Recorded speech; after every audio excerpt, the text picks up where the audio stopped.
Joining us right now is Fox counterterrorism strategist Dr. Sebastian Gorka. What do you make of this divide that you see between the outgoing president and his administration and the incoming one?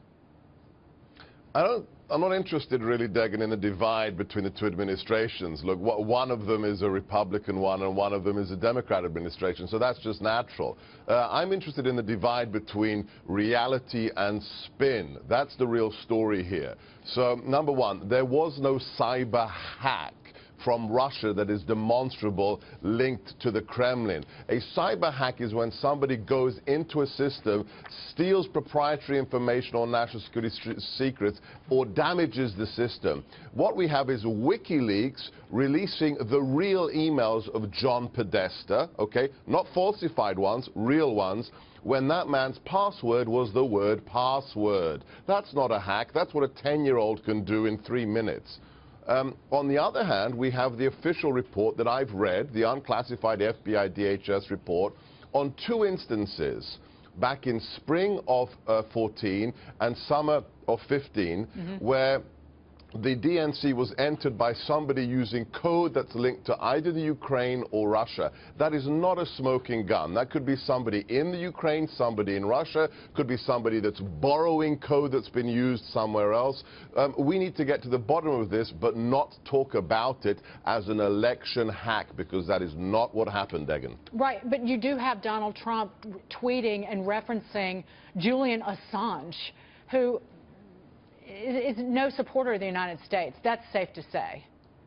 Look, I am not a fan of Mr. Assange. That is not an individual who is serving the American national interest, absolutely. But the fact is, you know, when a piece of information gets out there, you can't deny its veracity simply based upon the person who gained access to it. If it were the case, then, you know, President Nixon would have served his full term and Deep Throat wouldn't be relevant and there would have been no Washington Post story. So, you know, the source of the information doesn't necessarily negate the veracity of that information.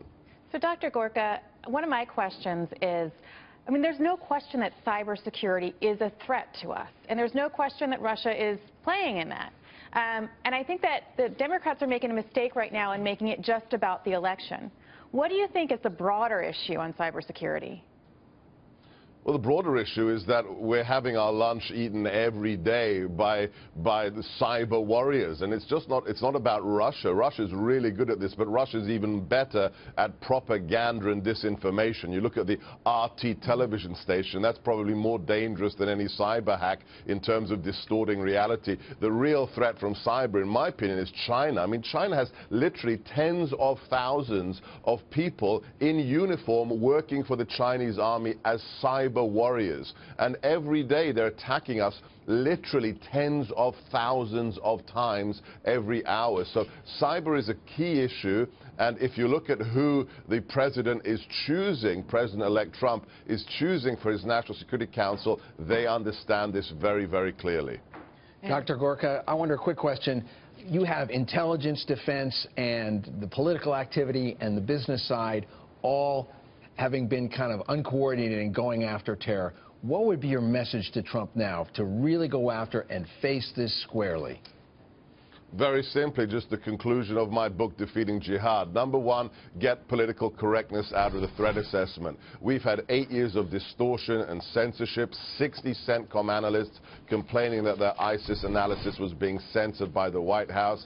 That's got to stop. I think we can expect that with President Trump. Second, we have to empower our Sunni allies. This isn't a war that we should be the front line of. It shouldn't be white-skinned or black-skinned Americans that are fighting this war in the Middle East. It should be the Egyptians, the Jordanians, the Sunnis of the region. And then lastly, and this really goes back to cyber or to social media as well, killing terrorists is not the ultimate metric of success. You know, body bags didn't work as a metric in Vietnam. It's not too smart today. Killing terrorists is part of the solution.